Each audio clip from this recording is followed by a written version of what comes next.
Rachel, another Hi, week, another Suzi. video. How's it all Another going? video. It's going well. My 4-year-old son is teaching me all about executive leadership skills in ways that I didn't think I needed or wanted, but here we are. So the kid doesn't sleep, I have can't to say, negotiate with him, you know. I'm loving your posts on what he's doing and what he's teaching you. I mean, I keep telling you, he's going to It, go far. it's a lesson in patience. But I will say that I'm totally convinced he will become the general counsel of Amtrak if Amtrak is still in existence, which is, the major rail station, like the rail system in the US. And he's obsessed with trains. And, I'm trying to embrace being a boy mom because I find it so confounding. But love him. Love him more than anything on the face of the earth, and I say this to him too now. I'm like, that I love you even when I'm mad at you, right? I feel like being transparent and communicative is a really important lesson for him to learn. And it's something that I know how to do because I've been a chief of staff. Which is the perfect segue for what are we talking about today, Suzi? Well, before I say that, I'm just going to say what I just remembered is I remember those moments of saying to my children as they were growing up, I absolutely love you. I just don't like what you're doing at the moment. And I'm totally stealing that line. So what, do you know what? And I sent you a WhatsApp about this during the week. And it really annoys me every time I see it. So I thought it would be a really good opportunity to have a chat about it.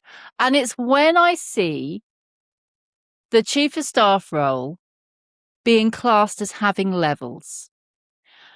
And when I look at, and I use this analogy a lot with the CFO role.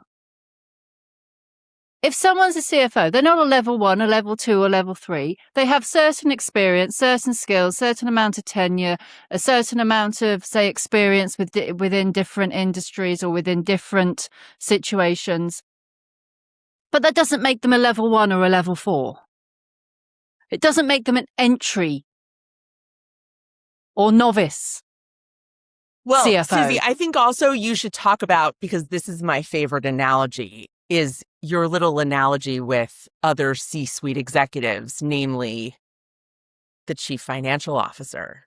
Please, Suzi, tell the audience what you say about that, because it actually really does sort of baffle people. I mean, they don't have a response. They don't have a good response for it. So tell our audience about your little view on the chief financial officer. Okay, what view am I telling people? That there's a junior, a junior analyst can't be a junior CFO. That one. That's the one. That's the one. Yes. So, I mean, it stops people in their tracks. They have no idea what to do with this. Yeah. This is what I've said before. And obviously I've said this more than once, as you've just reminded me, is that when someone is a CFO, you know what they do. When someone is a chief of staff, everyone goes, oh, what do you do? Take that to one side. But everyone knows what a CFO does. Even if they don't actually understand their job or understand how they do it, or they're not capable of doing it. Chief of staff, they don't. But what doesn't happen with the CFO is you don't get someone who's the accounts administrator or the accounting assistant or the financial assistant being called a level 1 CFO. You're either a CFO or you're not. You're a financial director, you're a financial assistant, you're sales ledger, whatever it is underneath. Everyone knows. Yet within the chief of staff role, we go, okay, this person's a really good project manager. They're really good at that.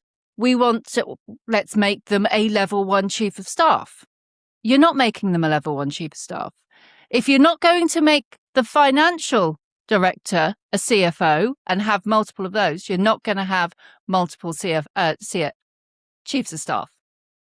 Is that how I explain it? Yeah. I think that's right. And I think what's interesting to me is that, and I wrote about this on LinkedIn, and it got some real traction, which is, and we talked about this last week, the chief of staff is the number 2 in the org chart of the CEO, then there's a layer, then there's the C-suite. The chief of staff has to oversee all of that. Somebody's got to be minding, the store while everybody's out doing their own thing. And I think it's baffling to me that people think, look, and let me say this too, which is the White House has deputy chiefs of staff because there's no one person who can handle all of it. So let's acknowledge that in some organizations, it can't be just one person. It's got to be a couple of people. But they have very clear remits and they have very clear understanding of what they are responsible for. And it is not, everything. And it's not a mishmash. And it's not each person as a deputy has a very discrete sort of list of policy items, things that they have to move the needle on. And it makes it very organized, but nobody confuses the deputy for the chief of staff. And the chief of staff ultimately is responsible for all of those people and everybody else in the government, to some extent, right? And I think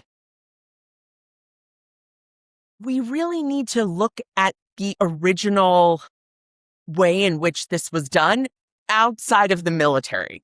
Like in a civilian capacity, the White House chief of staff was the first one. And they got it right. I mean, it took a while, but they figured it out. They got it right. Everybody understands what it is and what it is not. And for whatever reason, people are sort of fixated with these levels. And I really don't understand. I'm really curious as to those who believe in these levels. What are the levels? Like, how do you differentiate I have a them? theory. It's not a theory. I've tested it. Oh, of course. But before I get to that, why I was laughing when you were saying that is because I suddenly had this vision in my head of Game of Thrones. My favorite. Or among my favorite. Your favorite. It's the only show that you and I sort of agree on. Not really, because you read the books and yeah. I was going to say the books are so much better. And when he finally writes the last one, anyway, not going to go down that route, but it's a mixture between now Game of Thrones is fantasy. I am not suggesting that we act like this, but it is all about power dynamics. It really is about power dynamics. Yeah. But it's a mixture between the hand and the role that Varys plays. And what I was thinking with the deputies was Varys's little birds. Sorry. His little sparrows. And it is almost like that. Even if you don't have defined deputies, you will have those informal people who will be helping you either to give you information, to keep you abreast of everything that's going on, not in the way that you've got a super spy network, but it is an information flow because most people cannot gather in a complex organization all the information that they need. That's but right. The levels, I think it comes from most of the research that I see that's done on the chief of staff role, and it being a reflection of a misunderstood title rather than what the title should be. So it's a bit like you go to your doctor and you have your blood pressure taken, and your blood pressure comes out high. And everyone in the population sample also has high blood pressure. So you can either say, well, that's normal then. This high blood pressure is absolutely normal. It's taking prevalence as the norm. Whereas there is alternative evidence, quite robust evidence that a healthy blood pressure is below the population norm. And it's a bit like that with the chief of staff role. Prevalence and self-selecting information on this is what we're doing, and I'm a level 1 and I'm a level 2, or we're going to split these roles because they are very different into levels, is a reflection of the prevalence. It's not a reflection of the health of the actual title. To do that, you need to benchmark it against one that is working well, which would be, as you said, the White House. And that's what's been done. So what's happened is all of this data has been taken as evidence. And what it's showing is prevalence of high blood pressure, in this case, of a role that's been distorted and isn't as effective as it could be if it had been benchmarked against the actual original of the White House. And that's how we've ended up with the layers, because they fit into the data that's there. Well, I think we've ended up with the layers for a couple of reasons.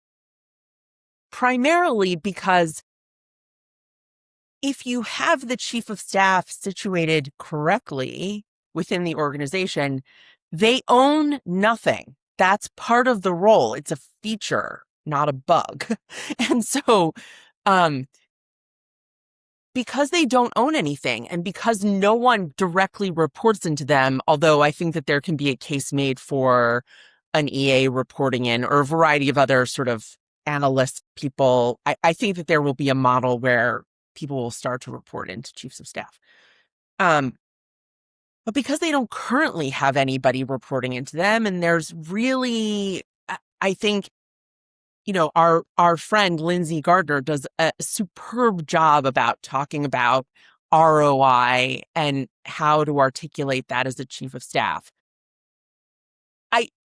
I think it's very hard, though, for people to articulate that broadly. And because of that, then you get these levels because there's no understanding, as you said, of this role. There's no understanding of what it should be doing and how to leverage it properly. I do want to make a point, though, that I think is becoming increasingly worrisome. I was talking to an executive at a bank, and she said to me something really interesting, which was, we're thinking about building out levels, not because we think the chief of staff has various levels, but because AI is starting to undermine the entry-level roles that typically prepare you to be a chief of staff.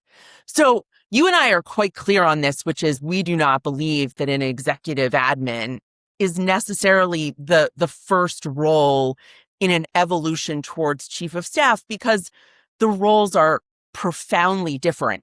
They are both strategic, but they are profoundly different and require very different skill sets. And we both know this because we are both terrible at scheduling, and nobody should put me in charge of anyone's calendar that actually matters at all for any period of time.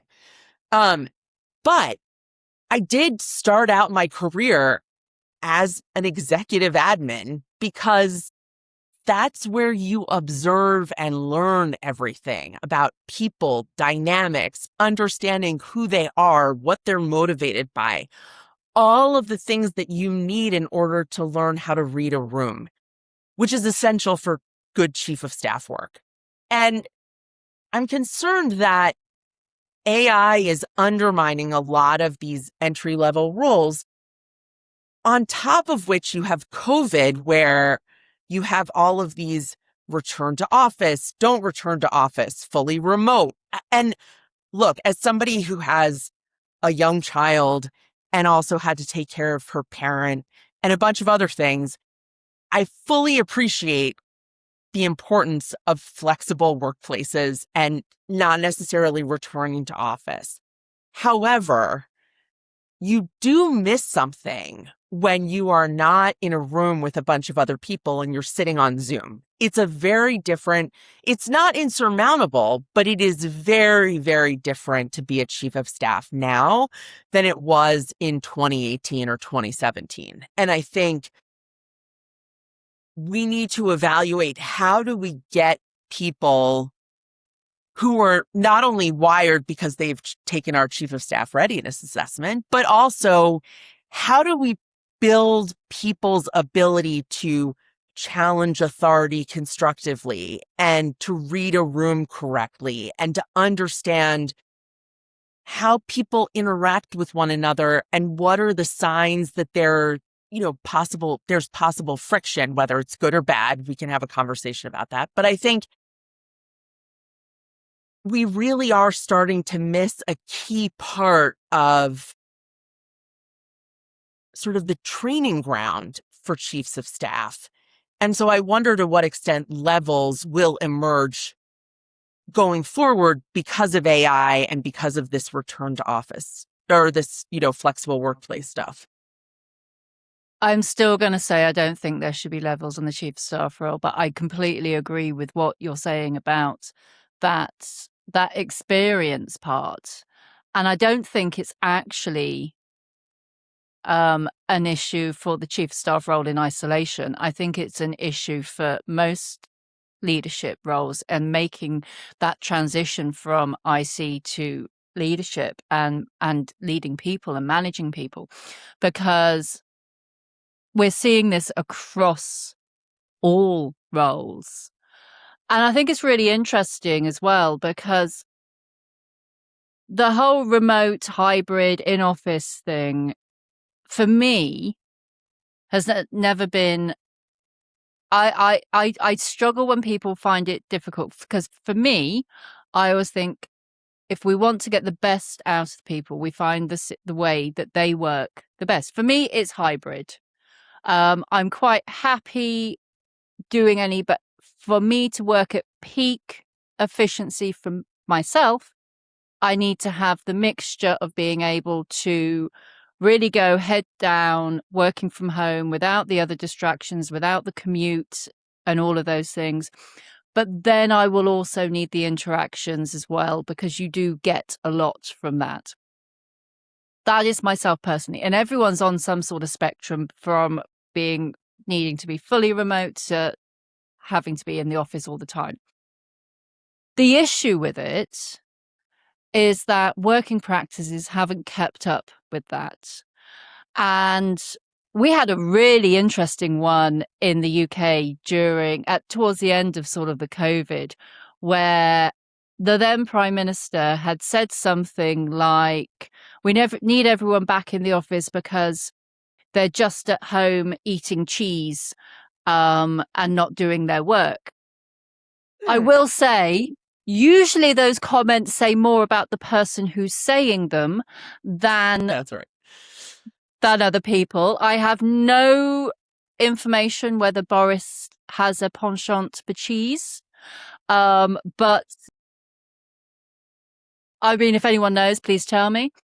But it's not that there's an issue with productivity when people are working remote. It's an issue with working practices, communication. You have to be so much more mindful about communication channels, not just the formal ones, but the informal ones of where you would learn all those additional skills. The other aspect is, most people, the way you learn isn't just by getting things right, it's by making mistakes. Oh, It's right. about That's exactly right. Mm-hmm. getting a read wrong, and then realizing how it's wrong and learning from it. It's his learning from those mistakes. But if we're not having the opportunities for people to be learning and making the mistakes in the first place, they're not going to be learning. So I think it's a much wider thing and I don't think levels are the answer, because it's not just the chief of staff role. It is about actual looking at the working practices, building in informal communication and information flows as well as the formal, so that that can be incorporated into people's experiences and learning. There was during lockdown, there was a group that I used to have where we would literally just sit on a Zoom call as if we were in the office, not talking to each other, not having a conversation like this, but we would be working and the screen would be on, and every now and again someone would pipe up and say, has anyone got a second? I just want to ask a question. I'm dealing with That's this. smart. The same as you would be, as if you would be in, there was no, and I'm going to say, you know me well enough. There was no, you have to get dressed into full work attire. I Right, will right, admit, right. more often than not, I would probably be sat in my fluffy pajamas because I would be productive. I wasn't having any external meetings. These were people who worked with me and knew me well. We would be comfortable. And actually that comfort is a key thing of then being able to sit working in silence. If you were sat in an office, a desk across from each other, no one would bat an eyelid. But doing it with someone on a screen, I have two screens, someone sat on that screen when I'm working, just feels slightly unnatural. But it allowed that communication, instead of it being, oh, I'll put a meeting into someone's diary, and it being, and then having to think about that meeting and it interrupting something else, or having to make a phone call. It was just a quick, has anyone got a second to answer this? Has anyone had this issue before? Yeah. And even if it, and again, like in an office, two people could be having the conversation and you would be half listening to it. You go, oh, I've got something to add in there that would be really important for them to know. And you could just go, oh, and this. And it gave that. So I'm not saying that that's the answer. I'm not saying that we should all sit with all of our people on a call all the time. What I'm saying is there are ways of looking at this that could help not fill the gap, but be a different type of learning experience while we are in a different working environment. I agree. I think my concern is that... Can I just add one more What? thing? Of course. I used to have this said to me a lot of like, how do we know people are working and doing their work? Oh, please don't get me started on this bananas. Oh, business. And my answer total has been horseshit. My answer has been consistent for years. If your staff that you are responsible for are not doing their work, which you should know, then that it's not a productivity issue. It's a management issue. That's exactly right. That's exactly right. The end of. But the idea that you're going to keep tabs on people because of Teams or a chat or some sort of mechanism to make sure that people are at their computers, I'm sorry, but you have no understanding of people and how to motivate them if you think that that's the way to manage people. It's completely bonkers. I hate people who do that. It just drives me up the wall. It's an insecurity issue, and That's right. It also quite often has stemmed from their experiences, that if they're not in the office, if it's not seen, they don't know, and if they don't know, it's not happening. Well, find out how to know. Find out without being Big Brother looking down and having keystroke monitors or signing them up to some software that takes screenshots of everything as they're working. Give them the goals, give them the targets, and if they're not meeting them, have that conversation. Yeah, I can't. So there, in my mind, the problem with the variety of configurations of a workplace where you have the extreme of entirely flexible, totally remote to return to office, JP Morgan, you need to have your butt in your seat all day, every day. Is that I think that there is an inequity that's going to happen or emerge where people who are present, quotes, will likely have more opportunities. They'll have more opportunities to be promoted. I'm concerned that there's an inequity that's going to happen, particularly for people who either have young children or who have parents who are elderly, where it requires a lot of time away from a computer. I mean, that happens today anyway, but I think it will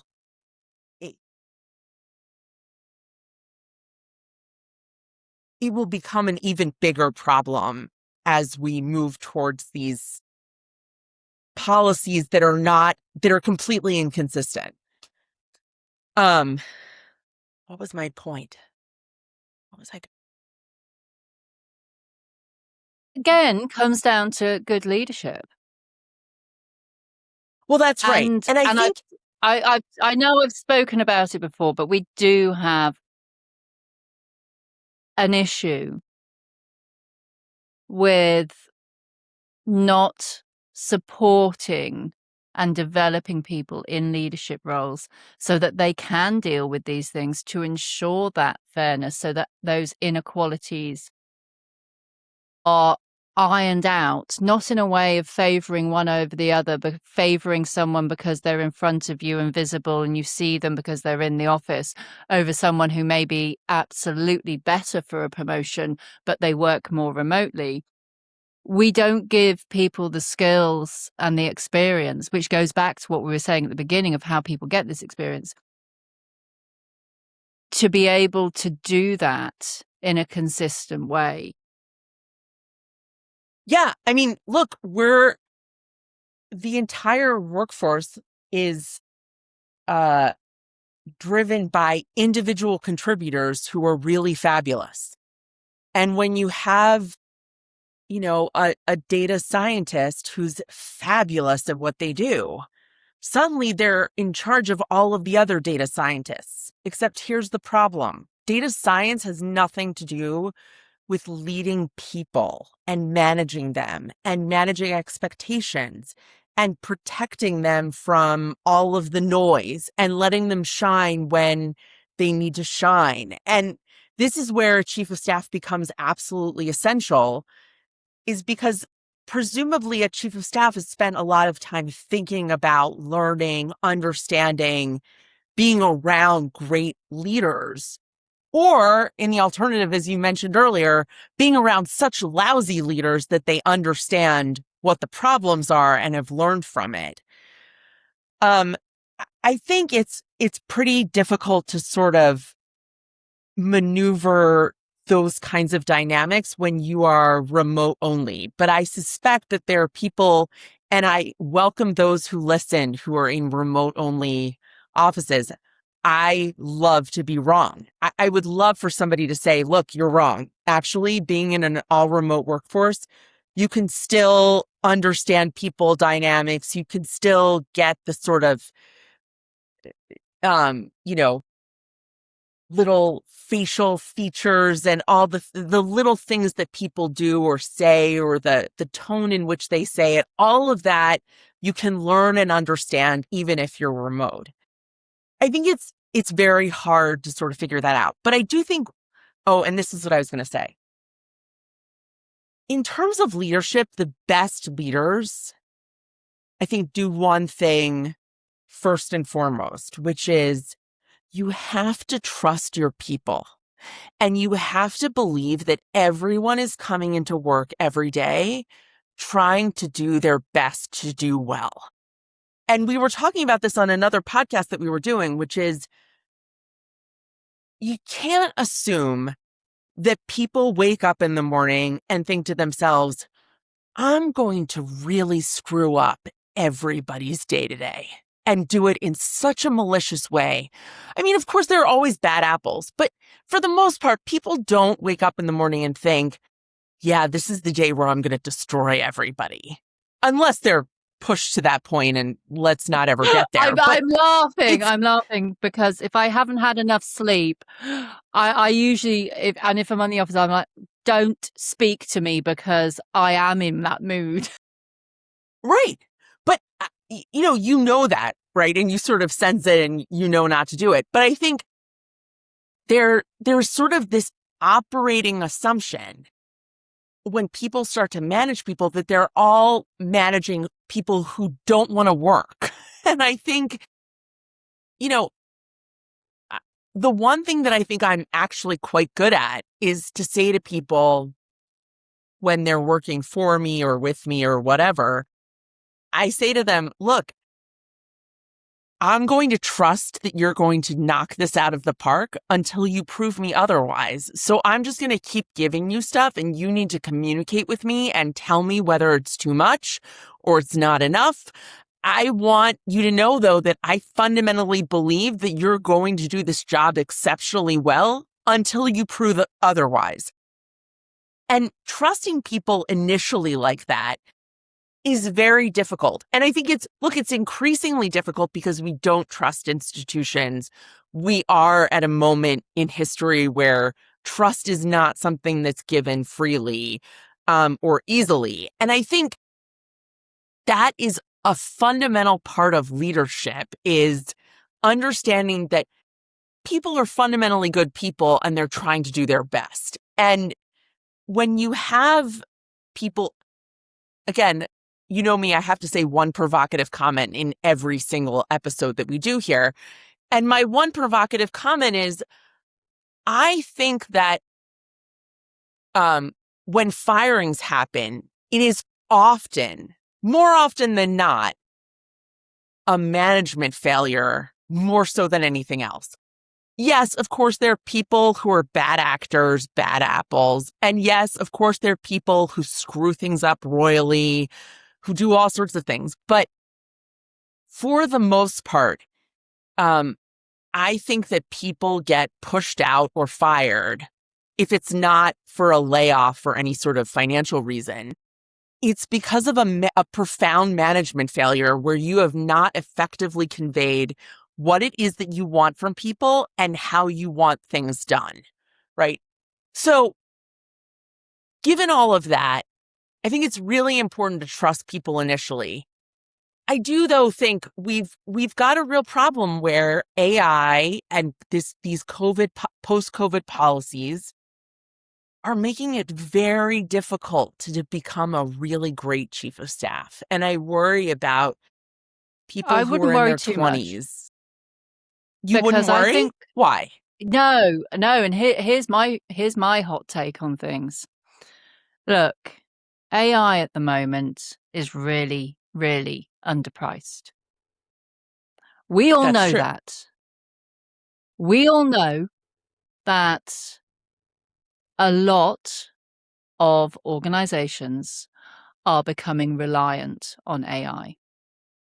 And they are reducing their workforces. And AI is taking up quite a lot of those entry-level tasks.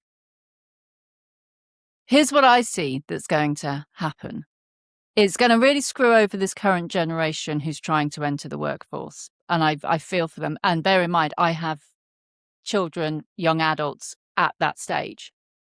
Yep. But at some point in the not too distant future, AI is going to have to become financially sustainable for the organizations who actually provide it. And for that to happen, those prices are going to increase. And then organizations are going to have two choices. They're going to have their margins squeezed, or they're going to look and say, actually, it's cheaper to have people doing some of this stuff than it is to have AI and spend on the tokens it would to do these tasks. And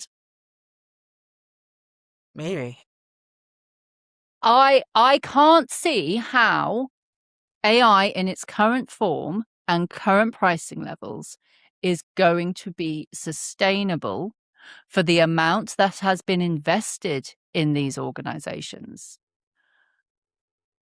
I just can't, it does not, and please, again, if anyone can tell me how it does add up, I would love to see, because to me, it really does not add up.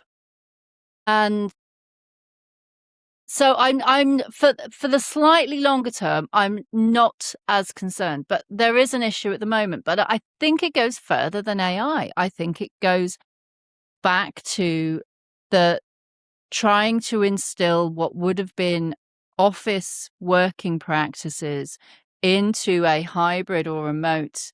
Some organizations will have really nailed it. And they have put it in. You, as I said to you earlier, you just have to be much more mindful of how that communication, how that informal communication and interactions are handled. Because someone isn't in front of you to say, "Oh, I need to go and speak to," I need to go and speak to Rachael about that. You have to be much more thoughtful about it. And that, to me, is the bigger issue of how to give that experience. I don't think it's purely AI. Oh, yeah, everyone's getting an example of us not agreeing with each other. But it is getting that experience and having and learning from it. But to go back to, I am going to go back to the levels. I mean, if we're going to start putting in levels and suggesting that we should have levels for the chief of staff role, I mean, we're going to have to do it for the CFO. We're going to have to do it for the CEO. I mean, what classes is a level 1 CEO? How does a level 1 CEO get their experience to become a level 5 CEO? Yeah, that's right.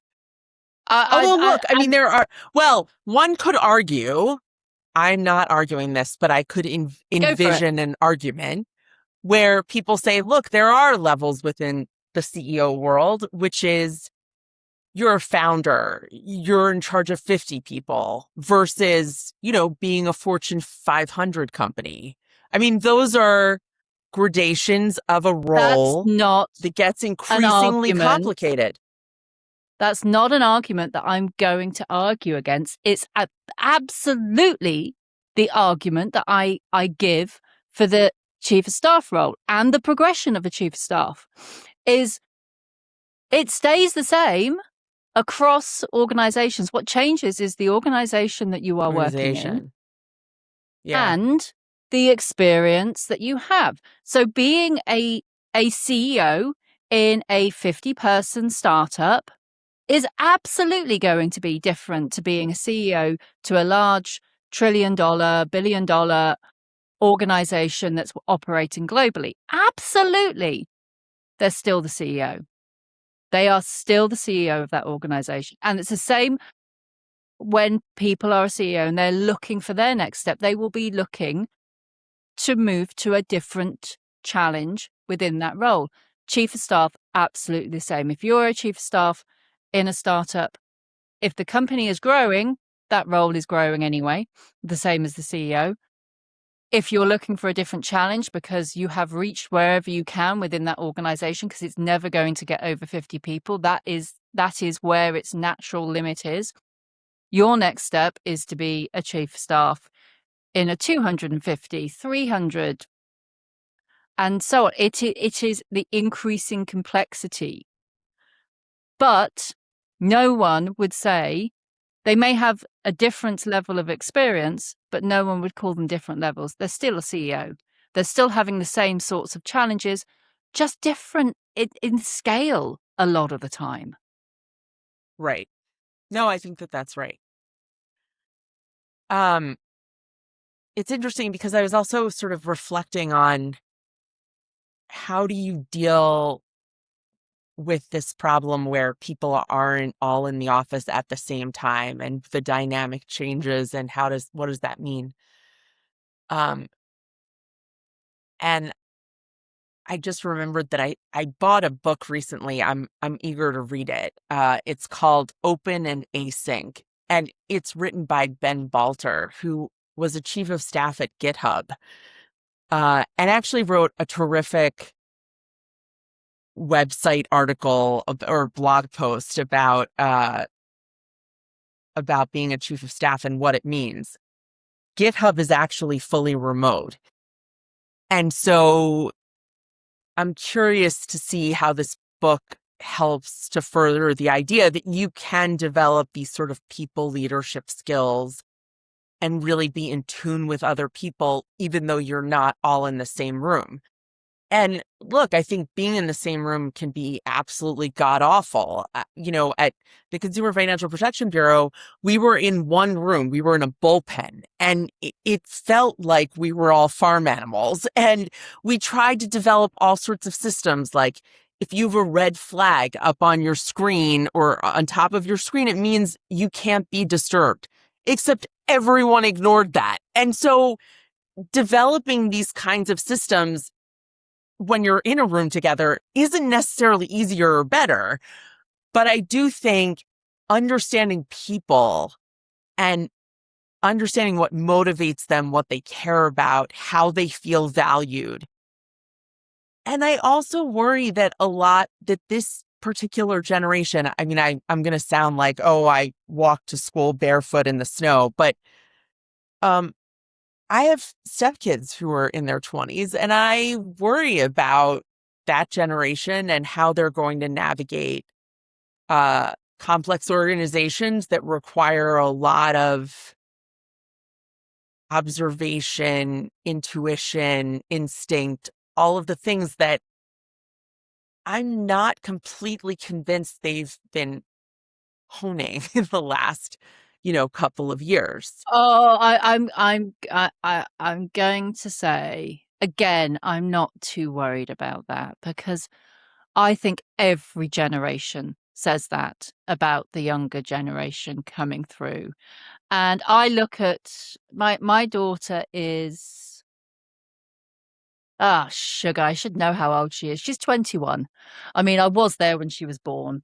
Um, I should and hope so. yeah, I mean, maybe I'm just in denial that it was 21, nearly 22 years ago now. I look at her and I look at her friends and I look at my son who's 20 and I just don't see the issues because I can remember, even though it was a long time ago, what I was like at that age. And we still had to learn everything.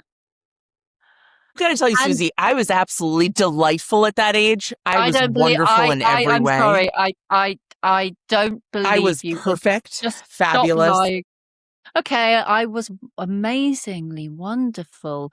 There was, I mean, that's crock. Absolutely. I had to learn. And Yeah, we all have to learn.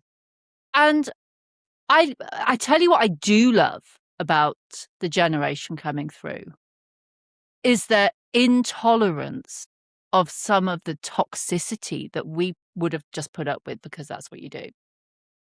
And I don't think that's a bad thing. I don't either. And I it's actually think like it's a great when you thing. see when you see the extremes of those that maybe, I mean, okay, I might have a bit of a TikTok issue of spending too much time on TikTok. You see the videos of they say Gen Z coming in and attending the meeting where they're still in bed, or they've got their little brother who's attended the meeting pretending. Those are always going to be the extremes. The vast majority. My youngest is 16. He's going to be 17 soon, which is really scary because he'll be able to drive. And do you know the biggest concern they have for him and his friends is finding a job? They want to work. They want to find a job. They want to go and do a good job. They want to learn. They want to progress. They want to be able to provide for themselves and a possible future family. That's what, I mean, at 16, that's what their concerns are. That's what they're aiming for. And they have huge concerns over the issues with those entry-level jobs and being able to get them. And we won't even go into the whole recruiting issues that everyone's seeing at the moment. But the majority of that generation do want to work, the same as everyone else.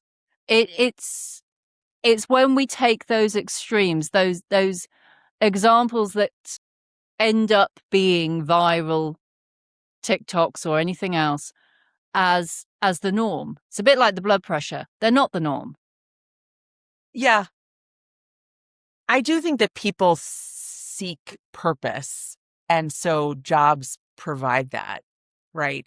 To some extent, the privileged have that perspective. I want to be careful, but no, I'm going to say the scariest thing that I think at the moment is, here's my provocative take, is the completely out of touch, ultra wealthy who are thinking that they can solve problems by building AI, building robots.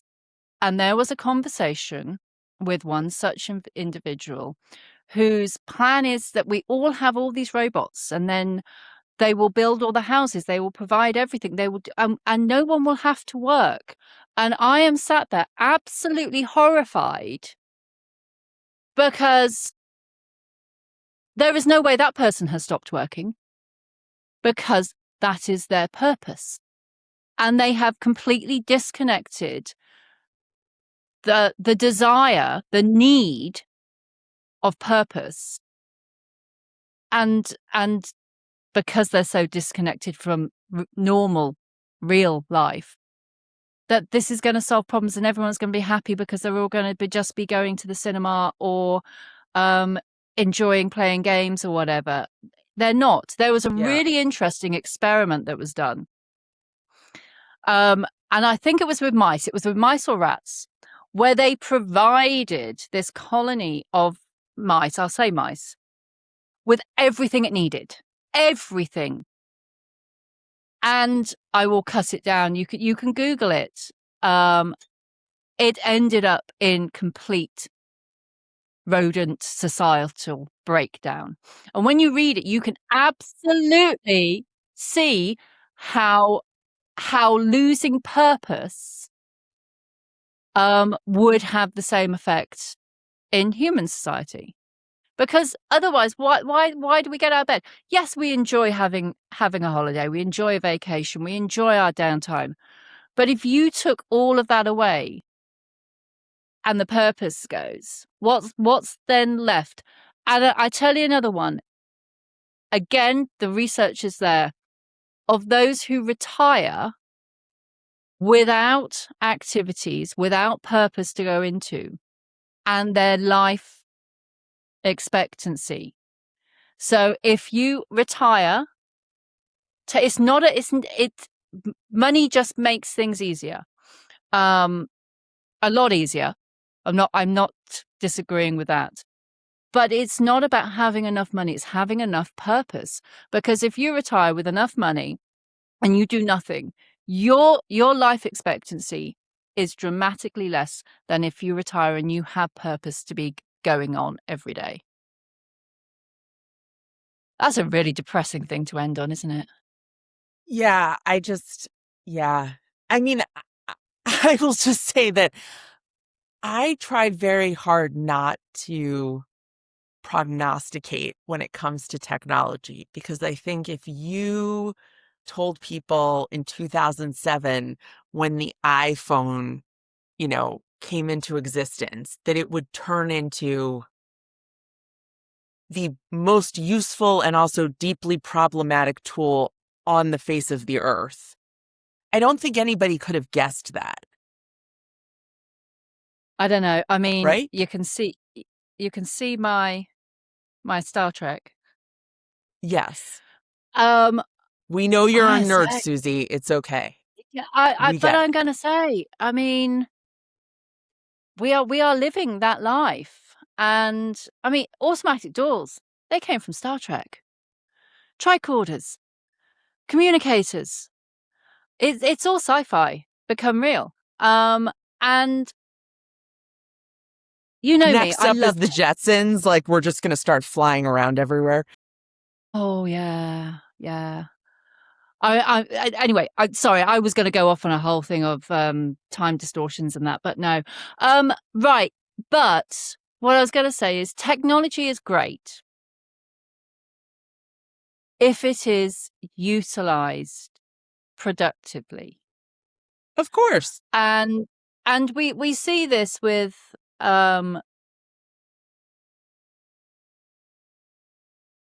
children.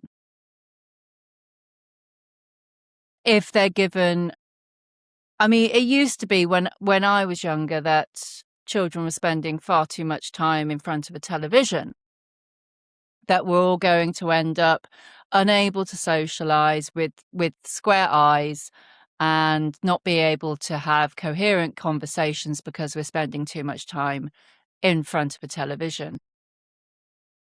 As somebody who has a 4-year-old, I'll just tell you that concern has not gone away.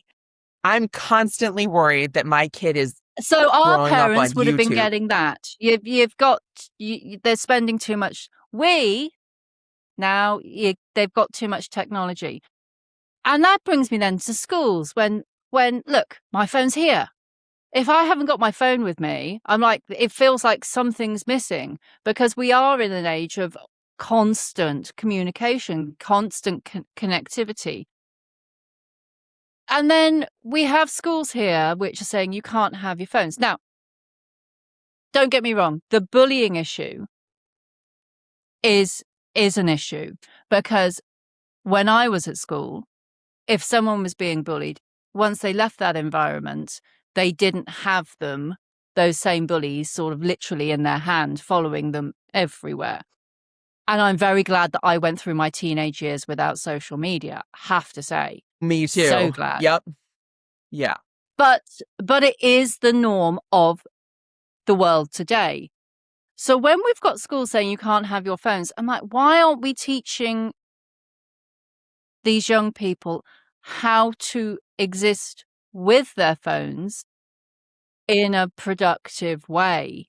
The technology's there as soon as they leave school, and school is supposed to be setting them up for life.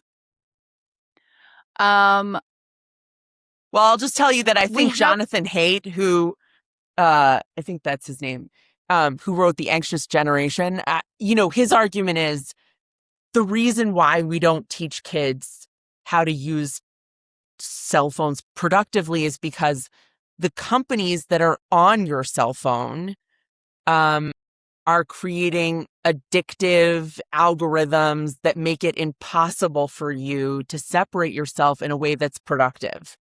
And so the goal is to keep eyes on the screen constantly, and to the extent that it compromises your mental health or anything like that, right? It is more extreme, but it was no different from the way that television programs still are designed to engage and keep you in front of that screen. And again, it is all about revenue and money and commercialism.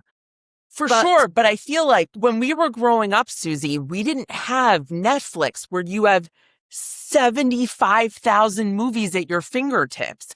I mean, I just think the number of inputs is as important as what is being inputted. And so I think the bigger concern is attention span. That's right. Well, it's attention span as somebody who has a 4-year-old right now, it's not just attention span, although that's a huge part of it, is YouTube creates these videos. There's so much junk on YouTube. It's amazing to me what people will upload to that. It's unbelievable. Like, my kid is completely obsessed with these 15-minute, 20-minute videos where it's just men unboxing these hundreds of dollars worth of trucks and toys, and there's no plot, there's no drama, there are no personalities, there's nothing. It's just unboxing. And we're at the point where he understands that if he asks to watch unboxing, I'm going to throw a fit, because it does not have any character development. There is not any sort of moral authority. There's no plot development. And so now I keep saying to him, look, you can either watch Curious George, Just in Time, which is a cartoon in Canada that he really likes, or, Daniel Tiger, but that's it. You don't get unboxing. There's nothing educational about this. It's ridiculous. So yes, attention span is a huge problem for me. I remember when mine were watching videos of others playing video games. My God, what is that? How is that interesting?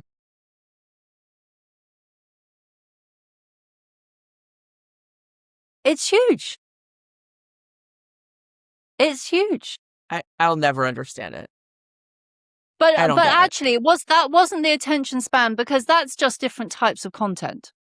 And it's different. That wasn't what I was thinking about. It's actually everything's in instant, short, sort of real sound bites. Right. Bursts. Yep. And so if that information isn't in sort of 30 seconds, that attention span's gone. And then they're scrolling to the next.